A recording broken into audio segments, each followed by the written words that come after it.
নমস্কার। The story teller চ্যানেলে আজকের গল্প বিভূতিভূষণ বন্দ্যোপাধ্যায় রচিত বামা। গল্প পাঠে আমি অনিন্দিতা।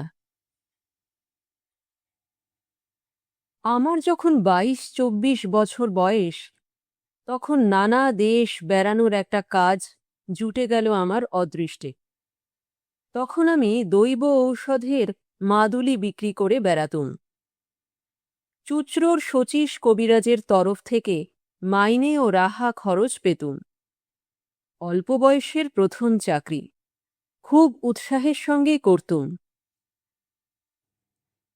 আমাকে কাপড় চোপড় পরতে হতো সাধু ও সাত্ত্বিক বামুনের মতো। ওটা ছিল ব্যবসায়ের অঙ্গ। গিরিমাটির রঙে ছোপানোর কাপড় পরনে, পায়ে ক্যাম্বিসের জুতো, গলায় মালা, হাতে থাকতো একটা ক্যাম্বিসের ব্যাগ, তারই মধ্যে মাদুলি ও অন্যান্য ওষুধ থাকত। একবার যাচ্ছি বর্ধমান জেলার মেমারি স্টেশন থেকে মাখনপুর বলে একটা গ্রামে। এটা মাদুলি বিক্রির জন্যে নয়, মাখনপুরে শচীশ কবিরাজের শ্বশুরের বাড়ি। সেখানকার জমিজমার ওয়ারিশান দাঁড়িয়েছিলেন শচীশবাবু, শ্বশুরের ছেলেপুলে না থাকায়। আমাকে পাঠিয়েছিলেন পৌষ কিস্তির সময় জমি জমার খাজনা যতটা পারি আদায় করে আনতে। কিন্তু তা হলেও পরনে আমার গেরুয়া কাপড়, হাতে মাদুলি ও ওষুধ ভরা ক্যাম্বিসের ব্যাগ ইত্যাদি সবই ছিল। যদি পথে ঘাটে কিছু বিক্রি হয়ে যায়, কমিশনটা তো আমি পাব। কখনো ও অঞ্চলে যায়নি। বেলা ২টোর সময় মেমারি স্টেশন থেকে নেমে হাঁটছি তো হেঁটেই চলেছি, পথ আর ফুরোয় না। এক জায়গায় একটা ছোট বাজার পড়ল, সেখানে কিছু খেয়ে নিয়ে আবার পথ হাঁটি। গ্রামে গ্রামে ওষুধ বিক্রি করে বেশ কিছু রোজগারও করা গেল। দেরিও হলো বিশেষ করে সেই জন্যে। আরেকটা বাজার পড়ল, সেখানে দোকানদারদের কাছে শুনলুম আমার গন্তব্যস্থানে পৌঁছতে অন্তত রাত ৯টা বাজবে। কিন্তু সকলেই বলল, সন্ধ্যের পরে আগে গিয়ে আর পথ হাঁটবেন না ঠাকুরমশাই, এইসব দেশে ফাঁসুরে ডাকাতের বড় ভয়। বিদেশি দেখলে মেরে ধরে যথা সর্বস্ব কেড়ে নেয়। প্রায়ই বনের ধারে বড় বড় মাঠের মধ্যে ঘাপটি মেরে বসে থাকে। সাবধান, একটা দিঘি পড়বে মাঠের মধ্যে ক্রোশ ৩ দূরে, জায়গাটা ভালো নয়। বড় বড় মাঠের ওপর দিয়ে রাস্তা, সন্ধ্যা প্রায় হয়। এমন সময় দূরে একটা তালগাছ ঘেরা দিঘি দেখা গেল বটে। আমার বুক ঢিপ ঢিপ করে উঠল। দিঘির ওপাশে সঞ্জয়পুর বলে একটা গ্রাম। সেখানেই রাত্রের জন্যে আশ্রয় নেওয়ার কথা বাজারে বলে দিয়েছিল। কিন্তু সন্ধে তো হয়ে গেল তালদিঘির এদিকেই। অন্ধকার হবার দেরি নেই। কোথায় বা সঞ্জয়পুর, কোথায় বা কি? মনে ভারী ভয় হল। কি করি এখন? সঙ্গে মাদুলি ও ওষুধ বিক্রির দরুন অনেক টাকা। পরক্ষণেই ভাবলাম, কিছু না পারি দৌড়তে তো পারব, না হয় ব্যাগটাই যাবে, প্রাণ তো বাঁচবে। ভয়ে ভয়ে দিঘির কাছাকাছি তো এলুম। বড় সেকেলে দিঘি, খুব উঁচু পার, পাড়ের দুধারে বড় বড় তালগাছের সারি, তালধার দিয়েই রাস্তা। দিঘির পাড়ে কিন্তু লোকজনের সম্পর্ক নেই। যে ভয় করেছিলুম দেখলুম সবই ভুয়ো। মানুষ মিথ্যে যে কেন এরকম ভয় দেখায়। প্রকাণ্ড দিঘিটার পার ঘুরে যেমন তালবনের সারি ও দিঘির উঁচু পারকে পেছনে ফেলেছি, সামনেই দেখি ফাঁকা মাঠের মধ্যে দূরে একটা গ্রাম লি লি করছে। নিশ্চয়ই ওটা সেই সঞ্জয়পুর। যাক, বাঁচা গেল। কি ভয়টাই দেখিয়েছিল লোকে।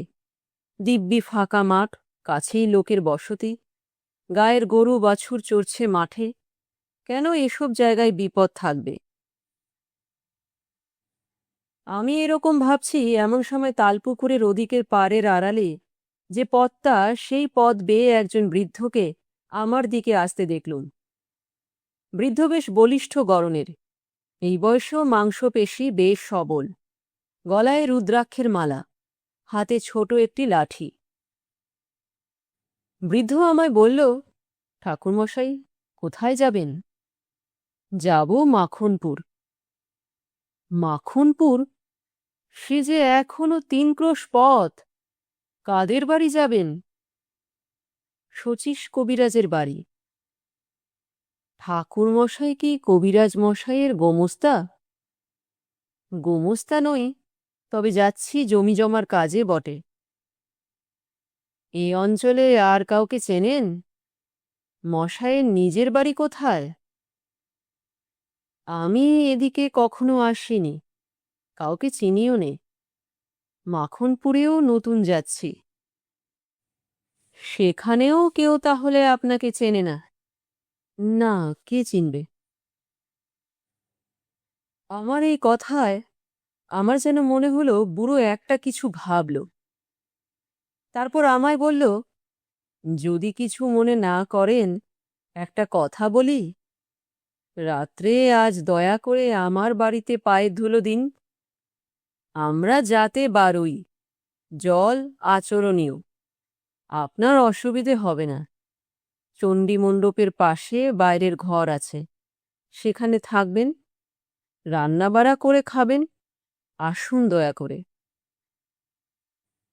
আমি বৃদ্ধের কথায় ভারী সন্তুষ্ট হলুম।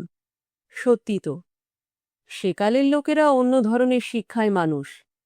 অতিথি অভ্যাগতদের সেবা করেই এদের তৃপ্তি। বৃদ্ধ এই প্রস্তাব না করলে রার অঞ্চলের অজানা মেঠো পথ বেয়ে এই সুমুখ আধার রাতে আমার যেতেই তো হতো মাখনপুরে, 3 ক্রোশ হেঁটে। গ্রামের পূর্ব প্রান্তে বড় মাঠের ধারে বৃদ্ধের বাড়ি। বৃদ্ধের নাম নফরচন্দ্র দাস। আমি চণ্ডীমণ্ডপে গিয়ে উঠতে একটা কুকুর ঘেউ ঘেউ করে উঠল। কুকুরের এই ডাকটা আমার ভালো লাগলো না। এর আমি কোনো কারণ দিতে পারবো না, কিন্তু এই কুকুরের চিৎকারের যেন একটা ছন্ন ছাড়া অমঙ্গলজনক অর্থ আছে। মঙ্গল সন্ধ্যায় কোনো গৃহস্থ বাড়িতে আসিনি, যেন শ্মশান ভূমিতে এসেছি। বৃদ্ধের বাড়ি দেখে মনে হলো বেশ অবস্থাপন্ন গৃহস্থ। বাড়ির উঠোনে সারি সারি 3টে বড় বড় ধানের গোলা, গোলার সঙ্গে প্রকাণ্ড গোয়ালঘর, বলদ ও গাইয়ে প্রায় 20-22টা।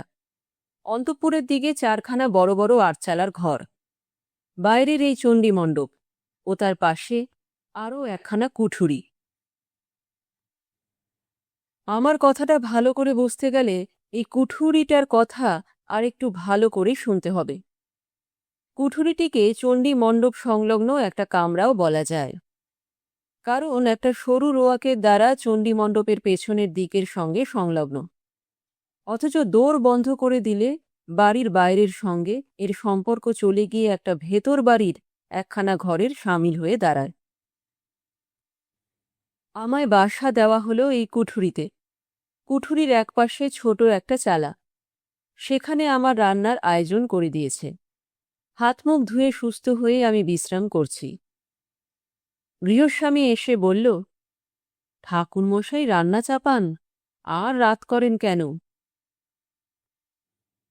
আমি রান্না চালায় বসে রান্না চড়িয়ে দিচ্ছি। এমন সময় দেখি একটি বাড়ির বউ ভেতর থেকে একগাছা ঝাঁটা হাতে এসে আমার রান্না চালার সামনে দিয়ে ঢুকল ও ঝাড় দিতে লাগল। কুঠুরির দরজা খোলা। আমি যেখানে বসে সেখান থেকে কুঠুরিটার ভেতর দেখা যায়। আমি 2-1বার বিস্ময়ের সঙ্গে দেখলুম বউটি ঝাড় দিতে দিতে আমার দিকে চেয়ে চেয়ে দেখছে। 2-3বার বেশ ভালো করে লক্ষ্য করলে মনে হলো বউটি ইচ্ছে করেই আমার দিকে অমন করে চাইছে। আমি দস্তুর মতো অবাক হয়ে গেলুম। ব্যাপার কি? সম্পূর্ণ অপরিচিতা মেয়ে, পল্লীর গৃহস্থ বধূ, এমন ব্যবহার তো ভালো নয়। কি হাঙ্গামায় আবার পড়ে যাব রে বাবা! কর্তাকে কাছে বসিয়ে রাত্রে রাত্রে গল্প করব নাকি? এমন সময় বউটি ঝাড় শেষ করে চলে গেল, কিন্তু বোধহয় 5 মিনিট পরেই আবার এলো। দেখে মনে হলো সে যেন খুব ব্যস্ত উদ্বিগ্ন ও উত্তেজিত। এবারও সে কুঠুরির মধ্যে ঢুকে এটা ওটা সরাতে লাগল এবং আমার দিকে চাইতে লাগল। তারপর হঠাৎ রান্না চালার দরজায় এসে চকিত দৃষ্টিতে চারিদিকে চেয়ে কেউ নেই দেখে আমার দিকে আরও সরে এলো এবং নিচু স্বরে বলল, ঠাকুরমশাই, আপনি এখনই এখান থেকে পালান, না হলে আপনি ভয়ানক বিপদে পড়বেন। এরা ফাঁসুরে ডাকাত, রাতে আপনাকে মেরে ফেলবে। বলেই চট করে বাড়ির মধ্যে চলে গেল। শুনে তো আমি আর নেই, হাতের খুন্তি হাতেই রইল। সমস্ত শরীর দিয়ে যেন বিদ্যুৎ খেলে গেল, আর সারা হাত পা অবশ্য ঝিমঝিম করতে লাগল। বলে কি, দিব্যি গেরস্ত বাড়ি, গোলাপালা ঘরদোর, ডাকাত কিরকম? কিন্তু পালাবই বা কেমন করে? এখন বেশ রাত হয়েছে। সামনের চণ্ডীমণ্ডপে বৃদ্ধ বসে লোকজনের সঙ্গে কথা কইছে। ওখান দিয়ে যেতে গেলেই তো সন্দেহ করবে। কাঠের মতো আড়ষ্ট হয়ে গিয়েছি একেবারে, হাতে পায়ে জোর নেই। কিছু ভাববারও শক্তি লোপ পেয়েছে। মিনিট পাঁচেক এমনিভাবে কাটল। এমন সময় দেখি সেই বউটি আবার কি একটা কাজে কুঠুরির মধ্যে ঢুকে খোলা দরজা দিয়ে আমার দিকে চেয়ে দাঁড়িয়ে রইল। মেয়েটি কথা বলবার পূর্বেই আমি বললুম, তুমি যে হও, তুমি পরম দয়াময়ী। বলে দাও, কোন পথ দিয়ে কিভাবে পালাব? বউটি চাপা গলায় বলল, সেই জন্যই এলুম, সব দেখে এলুম। পালাবার পথ নেই, ওরা ঘাঁটি আগলে রেখেছে। আমি বললুম, তবে উপায়? মেয়েটি বলল, একটা উপায় মাত্র আছে, তাও আমি ভেবে এসেছি। আমি এ বাড়িতে আর ব্রহ্মহত্যা হতে দেব না। অনেক সহ্য করেছি, আর কত করব?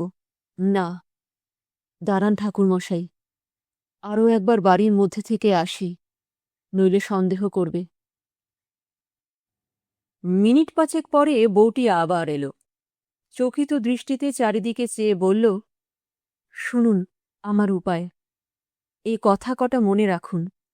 মনে যদি রাখতে পারেন তবে বাঁচাতে পারব। আমার নাম বামা, আমি এ বাড়ির মেজ বউ।